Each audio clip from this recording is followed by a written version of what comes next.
네, 이어서 뉴스 프라임 플러스 이어가 보도록 하겠습니다. 매주 수요일에는 창업시장에 대해서 자세히 알아보는 시간 가져보도록 하겠습니다. 자, 오늘도 창업의 정석 한정우 팀장과 함께 이야기 나눠보도록 하겠습니다. 팀장님 네, 안녕하세요. 안녕하세요. 네, 이제 두 번째로 찾아주셨습니다. 예. 네, 반갑습니다. 자, 이제 본격적으로 좀 이야기를 하기 전에 창업을 하기 전에 가장 중요한 좀 게 있을 것 같습니다. 네. 이제 아무래도 이 창업의 기본 용어부터 조금은 네. 알아가셔야 될 것 같은데요. 그래서 오늘 준비해 주신 내용이 좀 많을 것 같습니다. 굉장히 많습니다. 그렇죠. 그래서 처음 창업을 조금 준비하시는 분들을 위해서 오늘은 창업의 용어를 좀 쉽고 자세하게 좀 살펴보는 시간 가져보도록 하겠습니다. 자, 먼저 팀장님 가장 먼저 알아야 할 용어는 어떤 게 있을까요? 먼저 이제 상권의 종류에 대해서 알면 굉장히 좋습니다. 일반적으로 이제 로드 상권이라고 네. 불리우는 곳이 있는데 일반 상가들이라고 생각을 하시면 굉장히 편하십니다. 네. 대표적으로는 이제 주택가, 오피스, 로데오 여러 가지 형태를 띠고 있습니다. 네네. 편하게 그냥 개인이 이제 건물주라고 네. 생각을 하시면 굉장히 편합니다. 근데 네. 요즘 신축 상가들 같은 경우는 이제 칸칸이 분양하는 경우도 굉장히 많기 때문에 그런 부분도 같이 생각을 하시면 되고요. 네. 임대보증금, 뭐 월세 이렇게 고정적으로 지출하는 경우가 상당히 많죠. 임차보증금 뭐 2천만 원에 뭐 월세 200만 원 이런 식으로 형성이 돼 있다고 이제 생각을 하시면 되고 계약 기간만큼 지불을 하게 되어 있습니다. 네. 뭐, 제 첫 번째 용어로 조금 말씀해 주신 게 로드 상권인데요. 네. 쉽게 말하면 일반 상가 좀 밀집해 있는 곳 그런 것들을 좀 떠올리시면 될 것 같습니다. 이제 건물주가 이제 개인인 경우가 좀 많은 경우가 있고요. 또한 지금 말씀해 주신 것처럼 신축 상가들 위주로는 칸칸이 이게 뭐 가게별로 좀 계약을 하는 걸까요? 칸칸이? 예, 맞습니다. 네. 칸칸이 주인이 이렇게 다 따로라고 생각을 하시면 돼요. 네. 예. 칸칸이 모든 주인들이 또 개별적으로 있기 때문에 또 개별 계약을 좀 맺을 수 있는 신축 상가들도 좀 말씀해 주셨고 대표적인 케이스로는 주택가 또 오피스, 로데오 등의 좀 여러 가지 형태를 띠고 있다 이런 말씀해 주신 것 같습니다. 자, 그럼 두 번째로 좀 볼 용어가 있을 것 같습니다. 특수 상권이라는 용어가 있는데요. 예. 어떤 뜻일까요? 특수상권 요즘에는 조금 많이들 찾아 이제 보시는 경우가 조금 줄기는 했는데요. 특정한 목적성을 가지고 이제 소비라던가 출퇴근이라던가 그런 것들을 목적성을 가지고 사람들이 모이는 공간을 칭합니다. 편하게 이제 백화점, 대형마트, 병원들 이렇게 특수한 소비가 일어나는 공간을 이제 특수상권이라고 많이 칭하고 있습니다. 네. 일반 상가와는 다르게 이제 건물주가 거의 다 보면은 대기업이나 공기관인 경우가 상당히 많습니다. 네네. 그래서 개인 임차가 어려운 경우가 상당히 많고요. 법인으로 임대차 계약을 하는 경우가 많고 또 계약의 형태도 다른데 뭐 이것까지 막 이야기하면은 굉장히 시간이 길어지니까 네네. 이 정도까지 생각을 하면 되시고 이제 월세 지불 방식이 이제 고정이 아닌 변동이다. 매출 대비 퍼센트로 이제 계약을 하는 경우가 굉장히 많습니다. 뭐 예를 들면은 뭐 계산하기 쉽게 1,000만 원이다. 네. 매출을 1,000만 원을 발생을 시켰다. 그리고 계약 수수료를 10%로 계약을 하셨다고 하면은 그달 월세는 이제 100만 원이 되는 거고, 네. 뭐 그 다음 달에 2천만 원을 팔면은 200만 원이 되는 겁니다. 그렇겠죠. 그렇죠. 관리비는 매장마다 다르기 때문에 이 부분에 대해서는 조금 꼭 체크를 하셔야 되고, 네. 관리비에 포함되는 경우가 있고 따로 발생이 되는 경우가 있습니다. 그래서 요거는 나중에 네. 뒷부분에서 좀 더 자세하게 설명을 드리겠습니다. 네, 그렇습니다. 특정한 목적성을 조금 가지고 있는 좀 사람들이 모이는 상권을 특수 상권이다 이렇게 조금 정의를 내려주셨습니다. 자, 그러니까 예를 들어서 백화점이랄지 마트, 병원 같이 특수한 소비가 일어나는 공간을 조금 떠올리시면 될 것 같은데요. 이 앞서 좀 말씀드린 일반 상가와는 다르게 건물주가 대기업이거나 공기업인 경우가 조금 많은 그런 좀 병원이랄지 백화점 떠올리시면 될 것 같습니다. 자, 그래서 이제 임대 수수료 방식이 더 많이 건물주 측이 좀 원하는 경우가 많다 이런 말씀해 주시면서 좀 예시로 뭐 매출 1,000만 원 대비해서 임대 수수료는 10%로 계약을 했다면 월세는 100만 원 정도로 좀 예상하시면 되겠다 이렇게 분석을 해 주셨습니다. 이제 관리비 같은 경우에서는 또 이제 후에 다시 정리를 해 주신다고 했으니까요. 여러분들 다음 이야기 한번 나눠보도록 하겠습니다. 자, 이제 창업을 하려면 기본적으로 보증금 개념이 중요합니다. 예. 보증금 실생활에서도 굉장히 많이 쓰이죠. 그렇죠. 채무 관계에 있어서 이제 미리 담보성으로 제공하는 형태라고 이제 보시면 될 것 같고요. 정상적으로 계약 만료가 된 다음에 반환이 되는 금액입니다. 예, 많은 종류의 보증금이 존재하는데요. 임대차 보증금, 뭐 전대 보증금, 계약이행 보증금, 뭐 기타 등등 보증금이 뭐 이름만 다르고 다 똑같은 형태라고 이제 생각을 하시면 됩니다. 주의 사항은 이제 계약서에 이제 계약을 하실 때 본인 명의가 들어가실 때 그 금액란이 들어가거든요. 그게 이제 보증금으로 명시가 되는지 만 체크를 하시면 되고 부가가치세는 따로 발생하지 않습니다. 보증금은. 네, 이 보증금 관련해서는 정말 많은 분들이 좀 아실 것 같습니다. 뭐 개인적으로 뭐 자취를 하시는 분들도 뭐 보증금 예, 개념 다 좀 아실 거라 생각이 듭니다. 자, 미리 담보성으로 제공하는 이 경우를 조금 뜻하는데요. 따라서 이제 정상적인 계약 만료 후에는 좀 반납이 반환이 되는 금액을 좀 통칭한다 말씀해 주시면서 이 보증금 종류가 좀 다양했습니다. 임대 보증금, 전대 보증금, 또 계약 이행 보증금, 또 물류 보증금 등 여러 가지 계약 방식에 따라서 조금 불리우는 이런 보증금들이 좀 다른데요. 자, 그럼 각각의 특성이 조금 다를까요? 어떨까요? 보증금. 똑같습니다. 보증금은 결론은 이제 아까 말씀드린 맨 처음에 이제 채무 관계에 대해서 이제 그게 가장 중요하거든요. 채무 관계. 예, 채무 관계. 그러니까 빌려주는 사람이 있고, 그렇죠. 그리고 빌리는 사람이 있잖아요. 네네. 예. 빌려주는 사람이 이제 빌리는 사람이 이제 채무를 변제하지 못할 경우를 대비를 해서 받는 금액이기 때문에 이름만 틀리지 성격은 똑같고 이제 뭐 상권이나 규모에 따라서 금액만 조금 달라진다고 생각을 하시면 될 것 같습니다. 네, 그렇습니다. 채무 관계가 어떻게 되느냐, 그리고 상권 규모에 따라서 그 금액이 조금 달라질 뿐이지 모든 이 많은 종류의 보증금들은 그 성격은 같이 일맥상통한다 이런 말씀해 주셨고요. 또 보증금에는 부가가치세가 따로 발생하지 않는다. 네, 맞습니다. 네, 이런 점도 여러분 참고해 주시기 바랍니다. 자, 그렇다면 이제 권리금도 좀 빼놓지 않을 수가 없는데 어떤 걸까요? 권리금 이게 상당히 중요하고 어렵습니다. 저도 이제 오랫동안 실무를 하고 있지만 이제 권리금이 정확하게 이제 수학 공식으로 이게 나오는 개념 자체가 아닙니다. 예, 무형의 가치거든요. 결론은 이거를 이제 누가 판단해 주는 게 아니고 스스로 직접 판단을 하셔야 돼요. 파는 사람이든 이제 사시는 분이든 예, 그렇게 이제 판단을 하셔야 되기 때문에 굉장히 어렵고 이제 크게 분류는 이제 바닥 권리금, 시설 권리금, 그다음에 영업 권리금으로 이제 분류는 그렇게 됩니다. 먼저 이제 시설 권리금에 대해서 말씀을 드리면 매장을 최초 오픈하셨을 때 이제 시설, 인테리어, 장비 등등을 이제 시설 권리금이라고 이제 생각을 하시면 되는 거고요. 그 다음에 이제 바닥 권리금 같은 경우는 상권 주변에서 많이 형성이 되어 있습니다. 그다음에 이게 바닥 권리금이 이제 업종 변경이나 이런 걸 할 때 굉장히 많이 발생이 되거든요. 뭐 미용실에서 커피숍으로 바뀐다든지 다른 업종으로 바뀔 때 조금 약간의 비용을 이제 지출하는 이제 바닥 권리금 형태가 있고 또 상권에 형성돼 있는 바닥 권리금이 있어요. 예, 좀 이제 국내에서 이제 많이 유명한 상권들이 이렇게 형성이 되어 있는데 자금 흐름 출처를 조금 정확하게 알고 계시는 게 좀 중요합니다. 바닥 권리금도 뭐 공실인데 뭐 건물주분들이 받기도 하고 하거든요. 예, 그렇기 때문에 바닥 권리금을 내가 꼭 누구한테 얼마를 주는지 꼭 이게 굉장히 중요하고요. 되겠죠? 그리고 이제 다음 영업 권리금. 그렇죠. 영업 권리금이 이게 굉장히 어렵습니다. 예, 매출과 영업분에 이제 굉장히 영향력을 미치는 녀석인데요. 이게 정해진 공식이 없어요. 6개월치 뭐 수익이다, 1년치 수익이다 이렇게 뭐 이야기를 하는 경우가 있는데 따로 이렇게 분류되는 거는 없습니다. 그리고 또 이제 권리금을 꼭 자신이 투자한 금액을 제외하시고 권리금을 따로 생각하시는 분들이 간혹 굉장히 많아요. 내가 매장을 오픈했는데 1억이 들었는데 1억은 보존이 된다라고 생각하시는 분들이 의외로 많습니다. 그 1억 자체가 권리금입니다.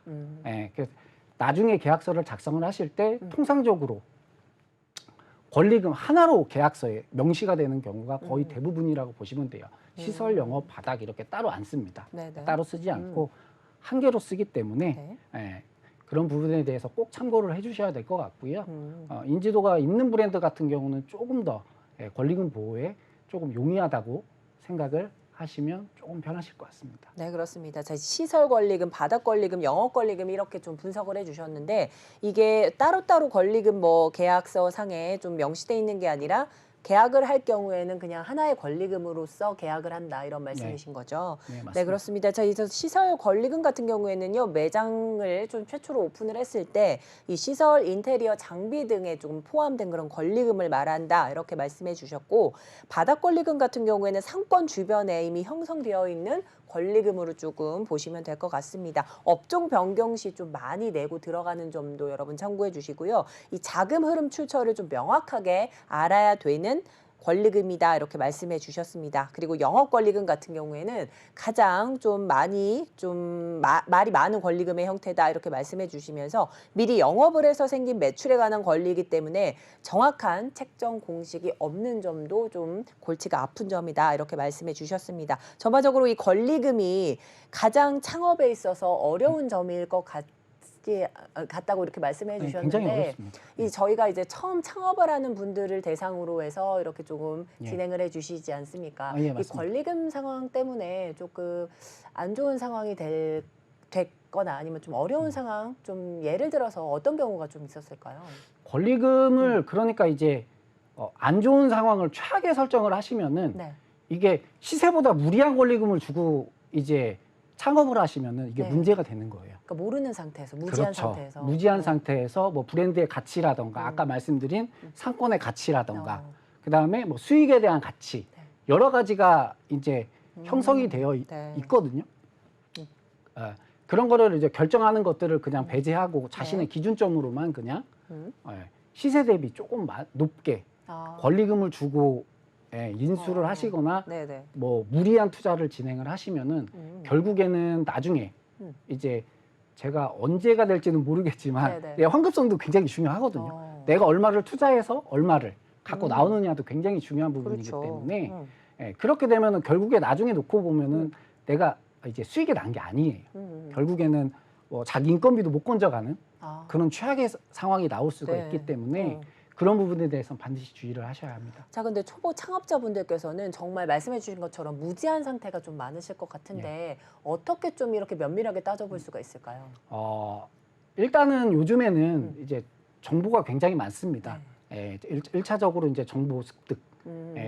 정보 습득을 어떻게 하시냐면 인터넷만 치셔도 요즘엔 많이 나옵니다. 네네. 근데 이제 권리금이 내가 이거를 얼마 주고 사야 되는가? 그러니까 그 기준점도 모르시고 기준점이 조금 애매해요. 네. 브랜드가 인지도가 높을수록 조금 이제 투자 대비 수익이 낮고 권리금은 높고, 그 다음에 선호 업종, 네. 조금 휴게 음식점이나 이런 거에 대해서 같은 경우는 조금 더 이제 높은 권리금을 주셔야 되는 거고, 반대로 이제 뭐 많이들 선호하지 않는 업종이나 그 다음에 조금 평수가 작다라던가, 아니면 이제 특정한 부분에서만 매출이 일어난다거나 이런 부분에 대해서는 무리한 권리금을 주시고 인수를 하는 거는 크게 바람직하지 않습니다. 그다음에 또 바닥 권리금도 너무 많이 주시면 또 위험해요. 이게 이것도 또 오해하시는 분들이 굉장히 많거든요. 보장되는 금액이 아닙니다. 바닥 권리금도.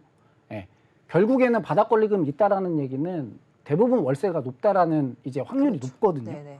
그러면은 뭐 다 잘 되면 좋겠지만 10개 중에 한두 개는 분명히 안 됩니다. 맞습니다. 그러면 자기가 못 버티면은 이제 분명히 폐업을 하고 나가야 되는 거기 때문에 그 부분에 대해서도 또 굉장한 손실을 일으킬 수 있기 때문에 반드시 주의를 하셔야 됩니다. 네, 이제 초보 창업자 분들께서는 아무래도 조금 좀 안정성 때문에 인기 브랜드나 선호 업종들에 좀 이렇게 많이 접근을 하실 텐데 이런 인기 브랜드, 선호 업종일수록 권리금은 좀 높은 반면 수익은 조금은 떨어질 수 있겠다 이런 말씀해 주셨고요. 또 특정한 부분에만 좀 매출이 나는 부분도 조금 주의하시라 말씀해 주셨습니다. 그리고 바닥 권리금 너무 많이 좀 주고 들어가는 점은 위험하니 여러분들 꼭 체크를 해보시라는 말씀까지 해주셨습니다. 자, 이제 계약서를 쓸 때도 중요한 점이 좀 있을 것 같습니다. 네, 한번 살펴주시죠. 창업이 아니더라도 실생활에서 굉장히 중요한 부분입니다. 계약 쓰는 방법이나 이게 대부분 그냥 사인만 하시거든요. 네. 저도 그렇고. 저도 그랬던 것 같아요. 대부분 다 네. 그게 일상적으로 나오는 건데 서로의 약속을 지키기 위해서 이걸 서면화시킨 거예요. 계약이 성립됐다는 네네. 증명하는 서류이기 때문에 이거를 왜 작성을 하냐? 결론은 이제 나중에 이제 구두로 그냥 이야기를 하는 것보다 맞아요. 훨씬 더 이제 나중에 뭐 그럴 리는 없겠지만 분쟁이 생길 경우는 훨씬 법적 효력이 그렇죠. 있어요. 네네. 그렇기 때문에 꼭 계약서는 잘 작성하시는 게 좋고 이게 하다 보면은 경험이 없으신 분들은 굉장히 끌려가는 경우가 굉장히 많아요. 맞아요. 예, 그냥 사인해라 막 이렇게 해가지고 그렇죠. 네. 그냥 사인하는 경우가 상당히 많은데 애매한 부분 같은 경우는 꼭 구체화시키는 게 아. 굉장히 좋습니다. 네. 말씀드린 대로 이제 분쟁이 생기면 애매하면 결국엔 판사가 판단을 하거든요. 근데 애매하면은 이게 판단을 내리기가 어려워요. 그러면 결국에는 이제 금전적인 손실로 이어질 수 있기 때문에 뭐 예를 들면 월세 2달 밀리면 명도다. 네. 이렇게 구체화를 시키는 거예요. 월세 밀리면 명도다라기보다는. 그거보다는 2번, 뭐 3번 이렇게 그렇죠. 명시를 정확하게 하는 게 네. 그렇죠. 이런 부분은 꼭 계약서 작성하실 때 실생활에서도 마찬가지입니다. 네. 뭐 임차를 하실 경우도 임차인이 부담해야 되는 부분인데 뭐 임대인이 부담하는 것까지 여기 특약사항으로 들어가 있다면은 그건 사인하시면 안 돼요. 네. 사인하시면 당연히 이제 금전적인 손실로 나오기 때문에 그런 부분도 꼭 체크를 하시는 게 좋을 것 같습니다. 그렇습니다. 자, 그런데 이제 좀 정확하게 명시를 하기 위해서 예를 들어 주신 부분 중에 월세가 밀리면 명도다 보다는 월세 2번 이상 밀리면 명도다 이랬는데 그렇죠. 이 명도의 개념도 좀 모르실 수 있을 것 같거든요. 명도는 네. 쉽게 말해서 이제 쫓겨나는 겁니다. 건물주가 임차인이 네. 이제 계약 아까 말씀드린 이제 계약을 이제 계약을 성실하게 이행하지 않을 경우에는 임대인이 이제 명도 소송을 걸 수가 있어요. 그게 이제 쫓아내는 건데, 네네네. 그게 이제 쉽게 말해서 이제 명도라고 이제 개념만 잡고 계시면 돼요. 명도 당할 일이 거의 없으시기 때문에 걱정하지 마시고 개념만 명도라는 이제 용어가 있다. 개념이 있다. 예. 용어가 있다. 네, 이렇게 해서 명도까지 오늘 조금 제대로 배워봤습니다. 자, 이제 계약서 쓸 때 중요한 점 좀 앞서 짚어주셨습니다. 좀 창업이 아니더라도 실생활에서도 너무나 중요한 게 바로 계약서입니다. 우리 팀장님뿐만 아니라 저도 이제 계약서 제대로 훑어보지 않고 사인을 해서 조금은 손해를 봤던 점도 조금 있는 분들, 좀 이렇게 시청자분들도 많이 있으실 것 같아서 좀 주의 깊게 들으셨어야 될 것 같습니다. 일단 서로의 약속을 서면화시킨 자료다라고 쉽게 생각해 보실 수 있는데요. 그렇게까지 되진 않지만 만약의 경우 좀 분쟁이 일어날 경우에 예방 차원에서라도 여러분 꼼꼼하게 체크를 하셔야 되겠다 말씀해 주시면서 이 구두로 합의된 내용보다 서면으로 아니면 녹음도 있겠죠. 녹음도 요즘은 법적 효력이 있지만 그래도 서면화시키는 이 계약서 그럼요. 작성이 중요하다 이렇게 말씀해 주셨습니다. 도장 찍은 게 아무래도 굉장히 그렇죠. 효력이 있습니다. 맞습니다. 네. 그래서 애매한 이런 내용보다 구체화시키는 게 좋다 말씀해 주시면서 앞서 명도 명도. 이 예시 좀 들어주셨고요. 자, 이런 식으로 해서 좀 여러 가지 좀 조심할 부분들은 여러분 체크해 가시면서 또 앞으로 창업 시장 좀 얼마나 험난합니까? 거기에 계약서가 첫걸음일 수 있으니 여러분들 꼭 좀 주의해 보시면서 같이 가져가셨으면 좋겠습니다. 자, 이제 계약서를 쓸 때 중요한 점 좀 짚어주셨다면 계약의 종류도 좀 다양할 것 같습니다. 예. 자, 이제 이 내용도 좀 구체적으로 설명 부탁드립니다. 예. 일반적으로 창업을 하시면 임대차 계약, 그다음에 가맹 계약, 그다음에 뭐 권리 계약 형태가 있습니다. 네. 임대차 계약은 잘 알고 계시겠지만 건물주와 갑이 되겠죠. 네. 그다음에 임차인이 을이 됩니다. 필요한 이게 계약에 필요한 금액이 임대차 보증금이고요. 네네. 계약 기간은 대부분 2년에서 3년인 경우가 상당히 많습니다. 계약하기 전 주의사항 같은 경우는 주변 시세를 파악하는 게 굉장히 중요합니다. 계약은 도장을 찍게 되면은 물을 수가 없어요. 네. 절대 맞아요. 안 물러줍니다. 네. 그 누구도. 그렇기 때문에 시세보다 높은 뭐 권리금이 임대차 보증금이나 월세를 간혹 그렇게 계약하시는 분들이 상당히 많아요. 맞아요. 그렇기 때문에 그런 부분만 꼭 주의하셔서 임대차 계약은 진행을 해주시면은 크게 문제가 없습니다. 그 다음에는 이제 가맹 계약입니다. 가맹 계약 같은 경우는 프랜차이즈 본사가 이제 갑이 되고 가맹 점주가 을이 되죠. 네. 본사에서 이제 요구하는 이제 레시피, 제조, 비밀 유지 등이 주요 내용이라고 보시면 됩니다. 특히 이제 물류의 경우가 굉장히 많이 언급이 되어 있는 경우가 많거든요. 그러니까 PB 상품이라고 하는데 본사에서 꼭 사야 되는 것들이 있어요. 그 프랜차이즈의 고유의 맛을 내는 아니면 고유의 뭐 브랜드화가 돼 있는 뭐 그렇죠. 뭐 판매라든가 그렇죠. 이런 거 뭐 시그니처라든가 맞아요. 그런 것들은 일괄적으로 꼭 구매를 해주셔야 돼요. 그런 내용들이 가맹계약서에 대표적으로 들어가 있다고 보시면 되고. 근데 그런 품목들이 비싸더라도 꼭 사야 된다 이렇게 좀 명시가 돼 있는 거잖아요. 그렇죠. 무조건 이게 딴 데서 사면 계약 해지 사유가 됩니다. 아, 예. 그러니까 조금 인지도가 크고 네. 이제 본사가 좀 유명할수록 할수록. 기초 상품이라고 하는데 네. 뭐 예를 들면은 이제 뭐 쌀이나 뭐 양파 어, 이런 것들은 양파까지도요. 이런 것들은 뭐 기름이라던가 어. 이런 것들은 쉽게 구할 수가 있잖아요. 그쵸. 대중들이. 근데 이제 내가 이걸 1,000원에 구매할 수 있는데 2,000원에 사야 되는 그런 경우도 간혹 나올 수가 있어요. 그런 경우는 대신에 이제 어쩔 수 없이 그 브랜드에 대한 매출력이나 안정적인 영업력을 보고 그거를 좀 확보하고 가져가시는 부분이 선택을 있으니까. 하시는 거기 때문에 네네. 그런 부분은 꼭 생각을 해주시면 같이 생각해 주시면 좋을 것 같고요. 네네. 대부분 이제 가맹비라든가 계약이행 보증금이 계약서를 작성하고 증거로 들어가게 됩니다. 어허. 가맹비는 대부분 뒤에서도 설명 한번 해드리겠지만 네. 500에서 1,000만 원인 경우가 많고 어. 계약이행 보증금은 뭐 200에서 500만 원, 이 정도인 경우가 많습니다. 네. 다음은 권리계약인데요. 이게 매장을 파는 사람이 갑이 되고 매장을 사는 사람이 을이 됩니다. 아까 말씀드린 매출과 영업권이 가장 큰 키포인트가 됩니다. 네. 브랜드에 대한 가치가 될 수도 있고요. 작성되는 금액이 이제 서로 협의하에 네. 된 금액으로 이제 작성이 되는 이제 최종적으로는 이제 권리금 형태로 이제 계약이 작성이 되는 거고요. 네. 뭐 통상적으로는 이제 계약금을 뭐 10% 하시기 10%, 뭐 중도나 잔금을 40~50% 하기도 했는데 뭐 사정에 따라 건물주나 이거 뭐 변동이 가능하니까 그런 부분을 참고를 해주시고요. 권리계약 작성하실 때는 체크해야 될 부분이 상당히 많습니다. 요거는 제가 다음번에 네. 꼭 시간 내서 네. 이것만 해도 1시간 넘게 설명을 들으셔야 되기 때문에 중요한 거네요. 굉장히 중요한 부분이기 때문에 이 부분에 네네. 대해서는 제가 따로 시간을 내서 꼭 다시 한번 언급드리도록 하겠습니다. 네. 자, 그래서 임대차 계약 그리고 또 가맹계약, 권리계약 등 이 계약의 종류에 대해서 좀 명시를 해주셨습니다. 임대차 계약은 여러분들이 많이 알고 계시는 건물주와 임차인 간의 계약을 말하는 거고요.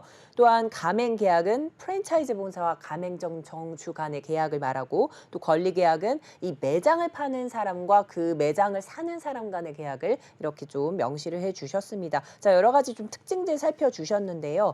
자, 그런데 이제 가맹계약 같은 경우에 프랜차이즈 본사가 있고 가맹점주가 있지 않습니까? 그렇죠. 자, 그런데 저희가 이제 앞서 저희 뉴스프라임 1부에서 좀 핫 이슈로 조금 다룬 내용이 있는데 도넛 회사 불매 운동으로 가맹점주들이 조금 어려움을 많이 겪고 있는 상황을 저희가 조금 보도를 해드렸습니다. 이런 경우에 또 초보 창업자분들 경우에는 또 이렇게 맞닥뜨린 상황에 좀 힘들어하실 분들이 많을 것 같은데요. 한 말씀 해주신다면 어떤 게 있을까요? 특정 도넛 브랜드가 아니죠. 그 특정 기업에 대해서 불매 운동이 일어났죠. 네. 빵집하고 그렇죠. 빵집하고 이제 도넛츠 이제 불매 이용이 이제 일어나면서 이제 특정 그 도넛 가맹점주들이 조금 더 많이 힘들어졌다 이런. 실제로 매출이 저하가 됐습니다. 네. 이미 기록이 제가 봤어요. 네. 기록을 봤어요.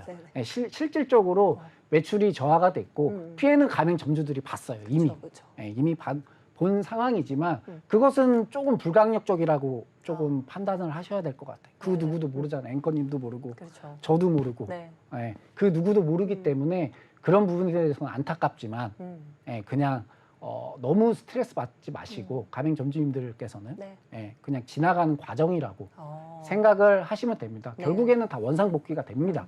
걱정하지 않으셔도 됩니다. 예를 들면은 이제 햄버거병 기억하실까요? 네. 햄버거병. 햄버거병으로 이제 햄버거를 먹고 이제 사망한 사건이 있었죠. 그래서 햄버거 매장들이 또 불매 운동이 일시적으로 불매 운동이라기보다는 일시적으로 이제 매출이 굉장히 내려간 이슈도 있었습니다. 그것도 창업 시장에 영향이 있죠. 그렇겠죠. 근데 지금 다 돌아왔습니다. 다 돌아오는 거기 때문에 그 부분에 대해서는 조금 영향력이 있는 회사고 브랜드이기 때문에 크게 걱정하실 거는 아니다라고 생각을 하시면 될 것 같아요. 네, 그렇습니다. 이제 뭐 불매 운동이랄지 뭐 매출에 타격이 조금 입히는 불강력적인 이런 뭐 사회적 이슈를 통해서 좀 일어나는 이런 일들은 좀 우리가 예상을 할 수 없는 거기 때문에 좀 말씀해 주신 것처럼 지나가는 일로 어느 정도의 손해는 좀 감수해 주셔야 좀 지금을 이 시기를 버텨내야 다음 또 이제 좀 웃음꽃이 필 날들이 올 테니까 여러분 좀 힘을 내셨으면 좋겠고요. 자, 그렇다면 또 알아야 할 중요 용어가 있습니다. 바로 매출인데요. 아, 예. 네. 매출도 굉장히 중요합니다. 이제 총매출, 순매출, 실매출이 있습니다. 총매출 같은 경우는 매장에서 이제 발생하는 모든 비용을 칭한다고 보시면 됩니다. 뭐 현금이랑 카드 매출이 아무래도 가장 많겠죠. 네. 요즘은 이제 배달 매출까지 총매출로 다 같이 포함을 하시는 게 굉장히 좋습니다. 말 그대로 그냥 매장에서 발생하는 부가적인 매출들까지 모두 포함한다고 생각을 하시면 될 것 같습니다. 순매출 같은 경우는 부가가치세를 제외한 이제 매출이라고 생각을 하시면 됩니다. 뭐 실생활에서 크게 쓸 일은 없는데요. 그냥 개념 정도 네. 알고 계시면 됩니다. 매출이 1,100 정도 나왔으면은 부가가치세가 이제 100만 원이죠. 그러니까 100만 원을 뺀 나머지 이제 1,000만 원이 순매출이 되는 겁니다. 굳이 뭐 순매출로 수익 계산을 하신 분들이 간혹 계시거든요.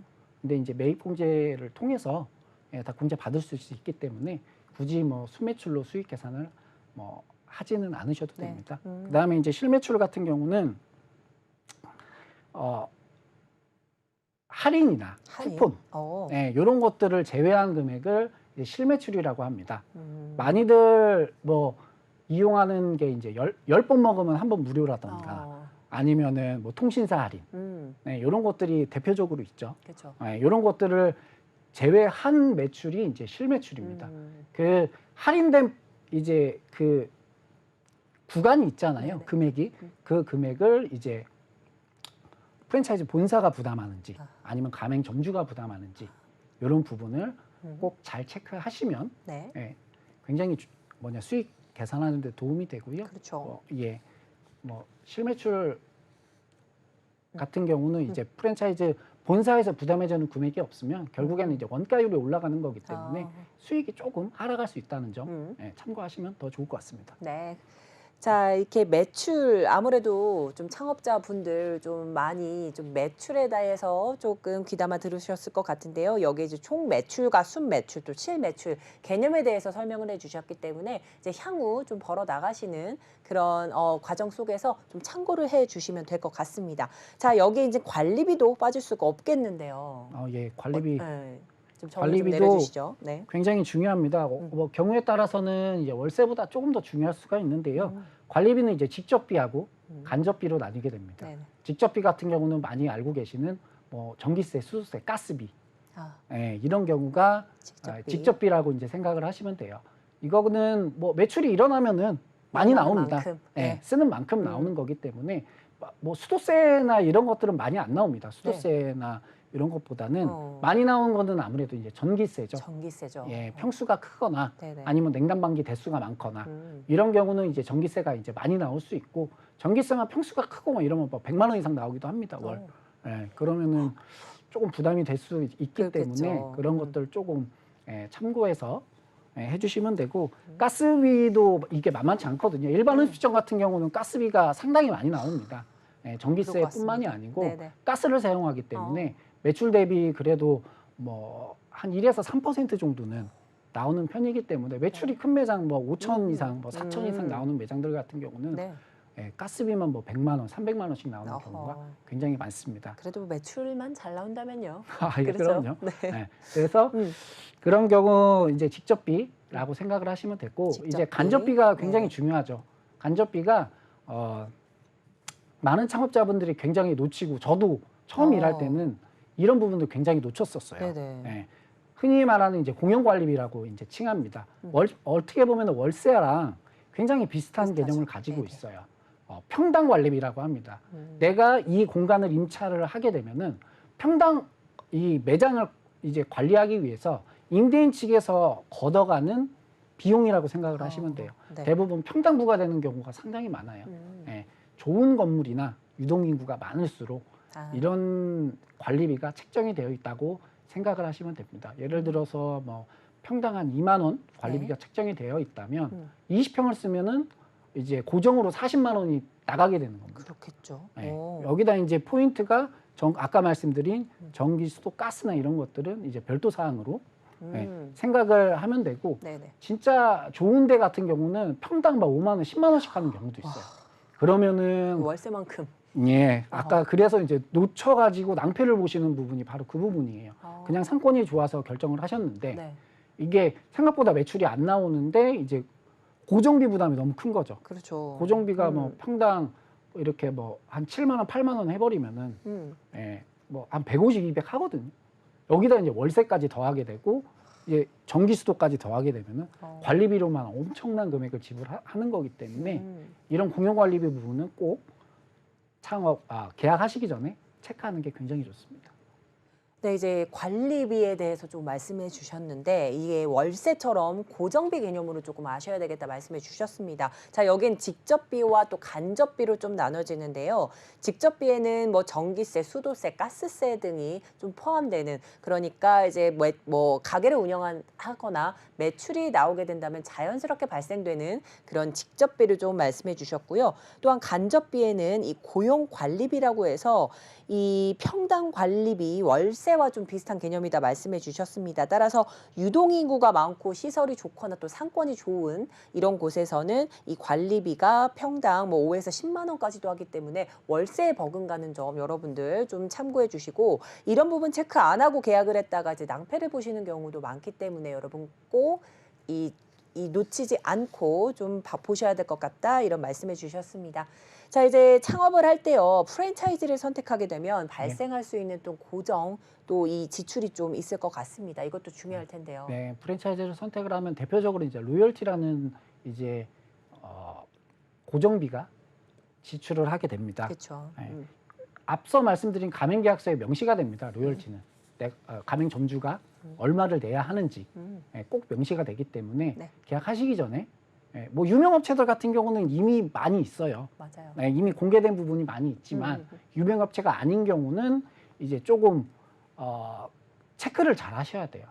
조금 동종업계나 비슷한 브랜드, 영업력을 가진 브랜드들이 어느 정도 내고 있는지 로열티를 체크하시면 좀 더 좋을 것 같고요. 왜냐하면 이게 결국엔 순이익으로 연결이 되기 때문입니다. 정해진 게 없어요. 이게 법적으로 뭐 이 업체는 어느 정도 받아야 되고 이런 법이 자체가 없기 때문에 그냥 본사에서 정하는 겁니다. 작으면 10만 원, 많으면 뭐 해외 유명업체 같은 경우는 총 매출의 10%까지도 받기도 하기 때문에 반드시 계약하시기 전에 체크하면은 굉장히 좋습니다.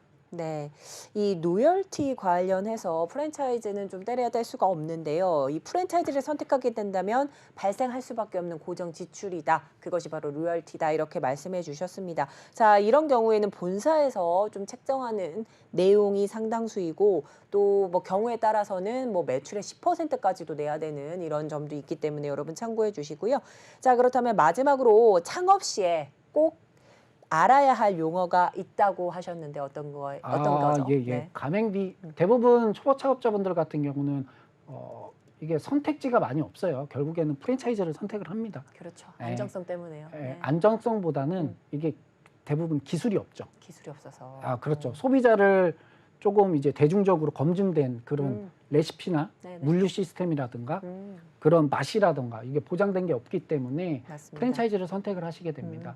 그러면 프랜차이즈 같은 경우는 이제 가맹비라는 개념의 비용이 발생이 되는데요. 이게 제가 왜 이거를 언급을 드리냐면은 가맹비 같은 경우도 가끔 보증금으로 생각을 하시는 분들이 계세요. 네네. 혹시 계실까봐. 가맹비는 일회성이고 소멸성입니다. 없어지는 비용이에요. 한 번 내면은 브랜드 이름을 사용하는 대가로 내고 없어진다고 그냥 편하게 생각을 하시면 돼요. 비용은 로열티랑 똑같아요. 정해진 개념은 없고 작으면은 뭐 한 500만 원, 대부분은 500에서 1000만 원 사이가 많고요. 뭐 많은 경우는 이제 3000에서 5000만 원까지도 합니다. 해외 유명 업체들이나 이런 거 같은 경우는 그 정도까지도 이제 하기 때문에 그런 부분을 가맹비를 생각을 꼭 해주시면 좋을 것 같습니다. 네. 이 가맹비가 이 브랜드 이름을 사용하는 비용이다 좀 쉽게 설명을 해주셨는데 이 로열티와 같이 정해진 범위가 없기 때문에 그 범위 또한 좀 넓다고 말씀해 주셨습니다. 또한 이 가맹 계약을 다시 할 때 추가로 내야 하는 본사들도 있기 때문에 이 점 여러분들 조금 손해보지 않기 위해서 꼭 체크를 해보셔야 되겠다 말씀까지 해주셨습니다. 자, 오늘도 초보 창업자 분들을 위해서 다양한 용어들 좀 상세하게 짚어주셨는데요. 오늘 말씀 여기까지 듣도록 하겠습니다. 자, 오늘 창업의 정석 한정우 팀장님과 함께했습니다. 오늘 도움 말씀 감사드립니다. 감사합니다.